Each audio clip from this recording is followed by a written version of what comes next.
ٹھیک ہے ڈاکٹر, اگر ڈائٹ کے حوالے سے بات کریں تو آپ نے جس طرح کہا کہ بہت ساری خواتین جو ہے ان کو لگتا ہے کہ وہ ویٹ بہت زیادہ گین ہو چکا ہے اور وہ ڈائٹ کی طرف نہیں جاتی, یا پھر اگر ڈائٹ کو فالو کرتی ہیں تو ان کو یہ پتہ ہی نہیں ہے کہ بیسکلی کیا چیزیں یوز کرنی اور کیا نہیں کرنی.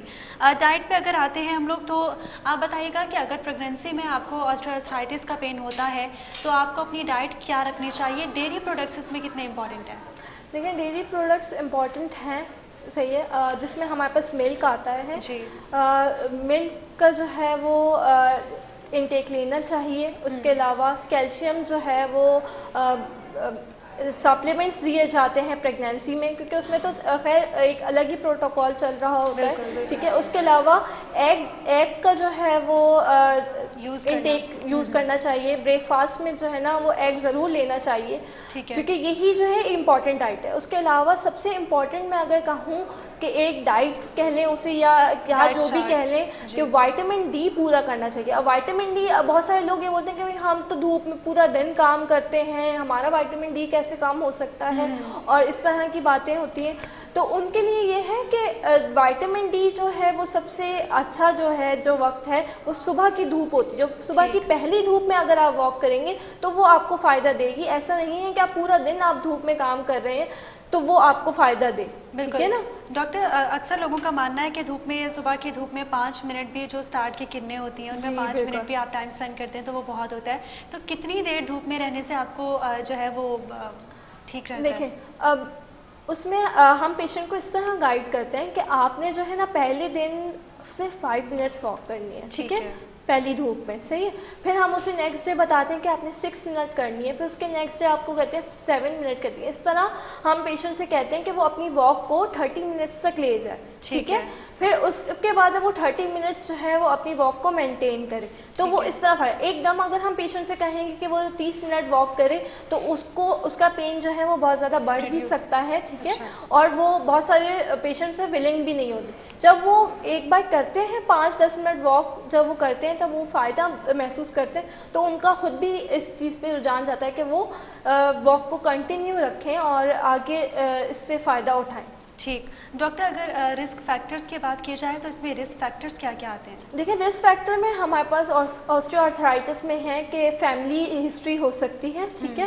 اس کے علاوہ جینڈر, مطلب کہ فیمیلز میں یہ زیادہ ہوتا ہے, لیکن ایسا نہیں ہے, میلز میں بھی ریشو ہے, لیکن فیمیلز میں بنسبت بہت زیادہ ہے, ٹھیک ہے. اس کے علاوہ اوبیسٹی ہو گیا, ویٹ بہت زیادہ ہونا, چاہے میل ہو یا فیمیل ہو, ٹھیک ہے. ویٹ یا آفٹر پریگنینسی ینگ گرلس میں بھی اب آج کل کے مسئلہ ہے, ٹھیک ہے. اس کے علاوہ ٹراما ہو گیا, ہمارے پاس کوئی بھی ایکسیڈنٹ وغیرہ ہو گیا ہے, یا ٹراما صرف ایکسیڈنٹ کو نہیں کہیں گے, کوئی بھی مطلب لگ جانا کسی بھی چیز سے چلتے چلتے کہ کوئی جو ہے وہ گر گیا ہے, یا سیڑھیوں سے اترتے ہوئے کوئی پاؤں سلپ ہو جانا, اس کو بھی ہم ٹراما ہی کہتے ہیں, ٹھیک ہے. تو اس طرح کا ٹراما ہو گیا. اس کے علاوہ اگر کسی کی الائنمنٹ صحیح نہیں ہے, جیسے اگر ہم نی جوائنٹ کی بات کریں تو بہت سارے پیشنٹس ایسے ہوتے ہیں یا پرسنس ایسے ہوتے ہیں جن کی بو لیگز ہوتی ہیں یا ویلگس یا ویرس لیگز ہوتی ہیں, ٹھیک ہے.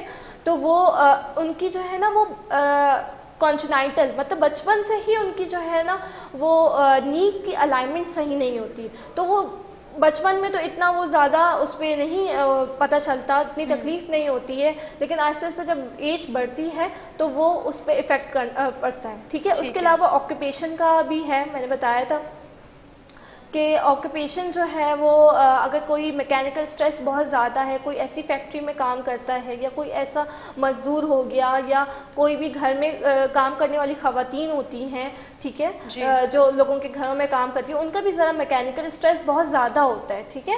تو ان کے جوائنٹس پہ بھی بہت زیادہ اثر پڑتا ہے. تو اس طرح کے رسک فیکٹرز جو ہیں وہ آسٹریو آرتھرائٹس کو میں آتے ہیں. ٹھیک ٹھیک ڈاکٹر, جس طرح آپ نے ابھی اوبیسٹی کی بات کی کہ خواتین میں آج کل بہت زیادہ کامن ہو گئے, ایون ٹین ایجر اگر گرلس کی بات کی جائے تو ان میں بھی بہت زیادہ کامن ہو چکا ہے. تو اگر ایک بات کی جائے, ایوریج ایج جو ہے وہ 40 ہوتی ہے, اور 40 ایج میں آپ کا ویٹ کتنا ہونا چاہیے جو آپ جو ہے آرتھرائٹس کے درد سے بچ سکیں؟ دیکھیں ایج کے لحاظ سے نہیں ہوتا ویٹ کا تعلق ہے ہمارے ہائٹ کے حساب سے. ٹھیک ہے. تو اب اور میل ٹو فیمیل ویری بھی کرتا ہے کیونکہ ہر کسی کی bone mass density is different. ٹھیک ہے. ہر کسی کا جو ہے وہ باڈی کا جو ہے وہ میکینزم از ڈفرینٹ. تو اب جیسے ہماری اگر میں ایک گرل کی بات کروں, ایک لڑکی کی بات کروں, تو وہ اگر اس کی 5'5" اگر اس کی ہائٹ ہے تو اس کا جو ویٹ ہونا چاہیے وہ 55 ہونا چاہیے. ٹھیک ہے. تو 55-54 کے قریب ہونا چاہیے. تو اسی طرح جتنی اگر ہائٹ کم ہے تو اس کے حساب سے جو ہے وہ, اب یہ بھی ہے کہ ضروری نہیں ہے کہ اگر پریگننٹ لیڈی ہے یا پھر پوسٹ پارٹم والی ہے, جیسے کہ آفٹر جو ہے ڈیلیوری, تو اس میں تھوڑا ویٹ گین ہوتا ہے, تو اس میں اس لحاظ سے مطلب ویری کرتا ہے پرسن ٹو پرسن. ٹھیک ہے. ڈاکٹر, اکثر لوگوں کا کام ہوتا ہے کہ وہ دن میں جو ہے 8 یا 10 گھنٹے کنٹینیوسلی ایک ہی ٹیمپریچر میں رہتے ہیں. ایئر کنڈیشن آج کل جو ہے وہ بہت کامن ہو چکا ہے, اور ہمارا انوائرمنٹ ایسا ہے اور موسم کا اثر ایسا ہے کہ ہم لوگ گرمی میں نہیں نکل سکتے, اور ہم لوگوں نے اپنی باڈی کو اتنا یوز ٹو کر دیا ہے ٹھنڈے ماحول میں رہنے کے لیے. تو اے سی کس حد تک خطرناک ہو سکتا ہے؟ دیکھیں اے سی اس لیے خطرناک ہے اس لحاظ سے کیونکہ دیکھیں جب ہماری جو بونز کے درمیان جو کارٹلیج موجود ہے, ٹھیک ہے, وہ تھوڑی ہارڈ بھی ہے اور سافٹ بھی ہے کیونکہ وہ موومنٹ الاؤ کر رہی ہے آپ کو. ٹھیک ہے. جب ہم اے سی میں رہتے ہیں تو وہ کارٹلیج جو ہے نا بالکل فارم ہو جاتی ہے, ہارڈ ہو جاتی ہے. جب ہم ایک دم اٹھ کے چلتے ہیں یا فوراً گرمی میں جاتے ہیں تو اگر کوئی بھی جھٹکا لگتا ہے یا کچھ بھی ایسا ہوتا ہے تو اس پہ افیکٹ کر سکتا ہے, ظاہر اس پہ ٹیئر آ سکتا ہے, اور کوئی بھی اس طرح کا مسئلہ ہو سکتا ہے جس میں ویئر ٹیئر میں نے بتایا, تو اس سے کیا ہوگا, آسٹو آرتھرائٹس جو ہے نا وہ ٹریگر کر سکتا ہے. ٹھیک ہے. ڈاکٹر, آرتھرائٹس کا درد جو ہے وہ کس جینڈر میں زیادہ کامن ہے, میل یا فیمیلز میں؟ فیمیلز میں زیادہ کامن ہے کیونکہ ان میں ہارمونل چینجز ہوتی ہیں. ٹھیک ہے. ڈائٹ کا ایشو رہتا ہے, اس کے علاوہ ان کی لائف میں اتنے سارے فیزز آتے ہیں. ایک تو ان کے مینوپاز ہوتا ہے, ٹھیک ہے, ڈیلیوری میں اتنے سارے ہارمونل چینجز آتے ہیں, تو فیمیلز میں زیادہ ہے یہ. ٹھیک ہے. ڈاکٹر, اگر پریگننسی کے حوالے سے بات کی جائے تو کیا پریگننسی میں آسٹریو آرتھرائٹس کا درد بہت زیادہ کامن یا پھر بڑھ جاتا ہے؟ آسٹو آرتھرائٹس دیکھیں ضروری نہیں ہے کہ ہر پریگننٹ لیڈی جو ہے وہ آسٹو آرتھرائٹس کا شکار ہو. ٹھیک ہے. لیکن اس میں آ جاتا ہے کیونکہ ان کی ڈائٹ بہت زیادہ پور ہوتی ہے, یا ان کا جو ہے وہ بیلی ویٹ اتنا زیادہ بڑھ جاتا ہے کہ وہ ان کے سپائن میں مطلب ریڑھ کی ہڈی پہ اتنا زیادہ زور لگا رہا ہوتا ہے, ٹھیک ہے, یا ہپ پہ اتنا زیادہ پریشر آ رہا ہوتا ہے کہ وہاں پہ وہ چیزیں جو ہے ٹریگر ہو سکتی ہیں, یا ان کے ویٹ, ان کا اگر انہوں نے بہت زیادہ ویٹ گین کر لیا ہے تو ان کی نی جوائنٹ پہ افیکٹ آ سکتا ہے اس کا. ٹھیک. ڈاکٹر, اگر آرتھرائٹس پین کی اسپیسیفکلی ایک بات کی جائے تو جوڑوں کے باڈی کے کس کس جوڑ میں جو ہے آرتھرائٹس کا پین ہو سکتا ہے؟ نی جوائنٹ موسٹ جو ہے وہ ویٹ بیئرنگ جوائنٹ ہے. ٹھیک ہے. سب سے زیادہ تو نی جوائنٹ پہ آتا ہے, اس کے علاوہ ہپ جوائنٹ پہ آ جاتا ہے اس کا اثر, اس کے علاوہ شولڈر جوائنٹ پہ بھی آتا ہے, لو بیک پہ بھی آتا ہے اس کا اثر. ٹھیک ہے. سروائکل پہ بھی آ جاتا ہے. ٹھیک ہے. کیونکہ اگر جو ہے وہ اراؤنڈ نیک بہت زیادہ فیٹ ہے, ٹھیک ہے, تو اس کی وجہ سے اگر بہت زیادہ جو ہے نا موبائل یوز کرنا, بہت زیادہ جو ہے نا ایسا پوسچر یوز کرنا جس میں آپ جو ہے وہ مستقل گردن جھکا کے کوئی بھی کام کر رہے ہو, یا کچن میں خواتین جو ہے نا مستقل 4-4 گھنٹے لگی ہوئی ہیں اور بہت زیادہ کام کر رہی ہیں, تو وہ ان کے گردن پہ افیکٹ پڑ سکتا ہے, جس کی وجہ سے یہ سب چیزیں نا ٹریگر ہو سکتی ہیں. ٹھیک. ڈاکٹر, میں چاہوں گی کہ آپ ایک بار ڈیٹیل سے بتا دیں کہ ہم لوگوں کو اپنی ڈیلی لائف میں کون سا ڈائٹ پلان فالو کرنا چاہیے, ڈائٹ میں کیا کیا انکلوڈ کرنا چاہیے جس کی وجہ سے ہم لوگ جو ہے آسٹریوآرتھرائٹس یا پھر نارمل کسی بھی قسم کے درد سے بچ سکیں. دیکھیں ڈائٹ کا تو میں یہ کہوں گی کہ ہر چیز کو بیلنس انٹیک کے ساتھ لینا چاہیے. ٹھیک ہے. دودھ وغیرہ کیا جو ہے وہ اپنی ڈائٹ میں اس کو شامل کریں, ایگز ہو گئے اس کو شامل کریں, گرین ویجیٹیبلز وغیرہ ہو گئی ان کو انکلوڈ کریں. ٹھیک ہے. اور جو اتنا زیادہ فاسٹ فوڈ وغیرہ ہے جو ہم بھی بہت زیادہ کھاتے ہیں, لیکن یہ کہ نہیں اس کا جو ہے کم کرنا چاہیے, ٹھیک ہے نا, اس چیز کو ہم کم کریں گے. اس کے علاوہ پوسچر جو ہے نا وہ اچھا رکھنا چاہیے. جیسے کہ میں اپنے پیشنٹس کو گائیڈ کرتی ہوں کہ وہ خواتین بولتی ہیں کہ بھئی ہماری تو مجبوری ہے, ہم تو کچن میں کام کریں گے, ہمیں تو کرنا ہی ہے کام. تو میں انہیں گائیڈ کرتی ہوں کہ بھئی آپ کو کیسا پوسچر رکھنا چاہیے یا اپنے کام میں کتنی زیادہ بریکس لینی چاہیے کہ آپ وہ کام کر سکیں, ٹھیک ہے نا, لانگ ٹرم پہ وہ کام کر سکیں. تو اس طرح پوسچر ہم انہیں بتائیں گے. اس کے علاوہ ہم ایکسرسائز کا بتائیں گے کہ کون کون سی ایکسرسائز ان کے لیے بینیفیشیل ہے. میں بہت سارے پیشنٹس کو یہ بھی گائیڈ کرتی ہوں کہ وہ صبح اٹھ کے ہلکی پھلکی جو وارم اپ ایکسرسائزز ہیں, جو جوائنٹ ریلیٹڈ ایکسرسائز ہے, میں انہیں گائیڈ کرتی ہوں کہ اگر جس اسپیسیفک جوائنٹ کا ان کا پین ہے نا اس حساب سے انہیں گائیڈ کرتی ہوں کہ آپ یہ اگر ایکسرسائز صبح ہی کر لیں گی تو آپ کا پورا دن ہی آرام سے گزرے گا. ٹھیک ہے ڈاکٹر, اگر پریونشن کے حوالے سے بات کی جائے لاسٹلی, تو پریونشن بتائیے گا کہ ہم لوگ اپنے لائف سٹائل کو کس طرح ماڈیفائی کر سکتے ہیں, یا پھر اگر پریونشن اس کی کس طرح ممکن ہو سکتی ہے.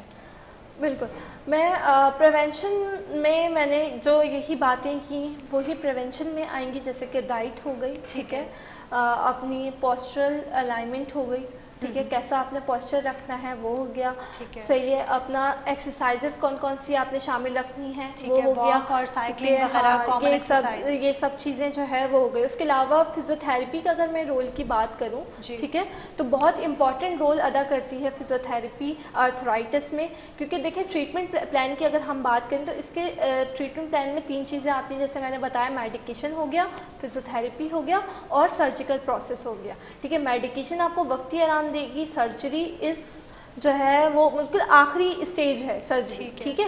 تو فزیوتھیراپی آپ کو اس چیز سے بچائے گی. فزیوتھیراپی کا یہ رول ہے کہ آپ کو اس میں ہم جو ہے ڈفرینٹ موڈیلٹیز وغیرہ یوز کرتے ہیں جس سے پین جو ہے ریلیف ہوتا ہے, ٹھیک ہے. ایکسرسائزز گائیڈ کی جاتی ہیں, اسسٹو ڈیوائسز بھی گائیڈ کی جاتی ہیں کہ کون کون سی اسسٹو ڈیوائسز جو ہے پیشنٹ یوز کر سکتا ہے جس سے اس جوائنٹ پہ اس کا لوڈ کم آئے, ٹھیک ہے. اور اس کے علاوہ ایکسرسائزز, اسٹریچز ایکسرسائزز گائیڈ کی جاتی ہیں جو جوائنٹ کی فلیکسیبلٹی کو بڑھاتی ہیں. ٹھیک ہے ڈاکٹر, جس طرح ابھی آپ نے کہا کہ surgery is the last option cure کا, اگر آپ چاہتے ہیں کہ درد مطلب بالکل آپ درد سے نجات چاہتے ہیں تو surgery is the last option. تو مائی کویشچن از کہ کیا پیشنٹ اگر چاہے کہ سرجری میں چاہتا ہوں کہ سرجری ہو جائے اور میں بالکل اس درد سے ریلیف چاہتا ہوں, تو کیا ڈاکٹرز جو ہیں اس کو الاؤ کر دیتے ہیں سرجری ایٹ انیشیل پوائنٹس؟ نہیں, نو. آرتھرائٹس کے نا گریڈز ہوتے ہیں, ٹھیک ہے. لاسٹ گریڈ میں ہی جو ہے وہ سرجری ریکمینڈ کی جاتی ہے, ٹھیک ہے. اور سرجنز ہو گئے, ڈاکٹرز ہو گئے, فزیوتھیراپسٹ ہو گئے, کوئی بھی جو ہے وہ سرجری کی طرف نہیں, کیونکہ سرجری بھی اس چیز کی گارنٹی نہیں دے سکتا آپ کو کہ آپ کو درد ہوگا ہی نہیں. کیونکہ ظاہر ہے آپ کا جو اپنا جوائنٹ ہے, اگر آپ اس کی جگہ کچھ اور آپ لگا رہے ہیں, ٹھیک ہے نا, اگر آپ کا جیسے ٹوٹل نی ریپلیسمنٹ ہو رہا ہے, ٹھیک ہے, پورا الگ ہی جوائنٹ آپ کا لگایا جا رہا ہے, تو وہ اب ایک فارن باڈی ہے, ٹھیک ہے. وہ آپ کو اس چیز کی گارنٹی نہیں ہو سکتی ہے کہ وہ آپ کو اتنا اچھا افیکٹ دے کہ وہ اس سے آپ کا بالکل ہی درد ہی چلے جائے. بلکہ میں نے ایسے بھی دیکھا ہے کہ سرجری کے بعد بھی پیشنٹ جو ہے وہ درد میں ہوتے ہیں اور وہ فزیوتھیراپی کے لیے آ رہے ہوتے ہیں, کیونکہ انہیں پین مینجمنٹ کے لیے آ رہے ہوتے ہیں, کیونکہ ہر کسی کی باڈی جو ہے وہ اس امپلانٹ کو جو ہے نا ایکسیپٹ نہیں کر سکتی. ٹھیک ہے ڈاکٹر, لاسٹلی میں آپ سے پوچھنا چاہوں گی کہ عیسیٰ لیب کی جانب سے ایسے کون سے اویئرنیس کیمپ قائم کیے جاتے ہیں جس میں جو ہے وہ پیشنٹس کو یا پھر لوگوں کو اس کی اویئرنیس پرووائڈ کی جا سکے؟ جی, عیسیٰ لیب کی طرف سے ہماری جو ہے کافی ساری برانچز میں فزیوتھیراپی کی سہولیت موجود ہے, ٹھیک ہے, جہاں فزیوتھیراپسٹ موجود ہیں صبح 9 بجے سے رات 10 بجے تک, ٹھیک ہے. وہاں پہ اس کے علاوہ ہوم بیس جو ہے نا فزیوتھیراپی بھی پرووائڈ کی جاتی ہے اگر کوئی او پی ڈی سیشنز پہ نہیں آ سکتا, جس میں ہمارے پاس جو ہے وہ بیک پین ریلیٹڈ, نیک پین ریلیٹڈ, شولڈر پین ہو گیا, نی پین ہو گیا, نیورولوجیکل ایشوز ہو گئے, کنڈیشنز ہو گئے, MS کے اسپورٹس انجریز ہو گئی, اینکل اسپرین ہو گیا اس طرح کے، یا پوسٹ پارٹم وہ فیس ریہیبلیٹیشن کے لیے پیشنٹ آ رہے ہیں. ٹھیک ہے، بالکل اس لیب کی جانب سے جو ہے ڈفرینٹ کیمپس قائم کیے جاتے ہیں پیشنٹس کو اویئرنیس پرووائڈ کرنے کے لیے. اس کے علاوہ عیسیٰ لیب بہت سارے پیکیجز بھی آفر کرتا ہے اپنے پیشنٹس کو، وہ جائیں اور عیسیٰ لیب میں جو ہے اپنا ٹریٹمنٹ کروا سکیں. ناظرین، آرتھرائٹس کے حوالے سے آج ہم لوگ بات کر رہے تھے کہ آرتھرائٹس کیا ہوتا ہے. بیسکلی سیلف میڈیکیشن کتنی ہارمفل ہو سکتی ہے، ہماری ڈائٹ کا کتنا امپورٹنٹ رول ہے، اور موسٹ کامن ایکسرسائزز کیا ہو سکتی ہیں جو کہ ہم لوگ اپنی لائف سٹائل کا حصہ بنا کے آسٹیو آرتھرائٹس یا پھر آرتھرائٹس کے پین سے بچ سکیں. اور اس کے علاوہ پریونشن کے حوالے سے بھی ہم نے بات کیا، اور رول آف فزیو تھراپی. ہم لوگوں نے ان تمام ٹاپکس کو آج کور کیا، اور اسی پر بات کرنے کے لیے ہمارے ساتھ اسٹوڈیوز میں موجود ہیں ڈاکٹر ایمن اسلم جو کہ فزیو تھراپسٹ ہیں اور عیسیٰ لیب سے ایسوسیٹیڈ ہیں. اسی کے ساتھ ہی مجھے اور میری پوری ٹیم کو اجازت دیجیے. اللہ حافظ.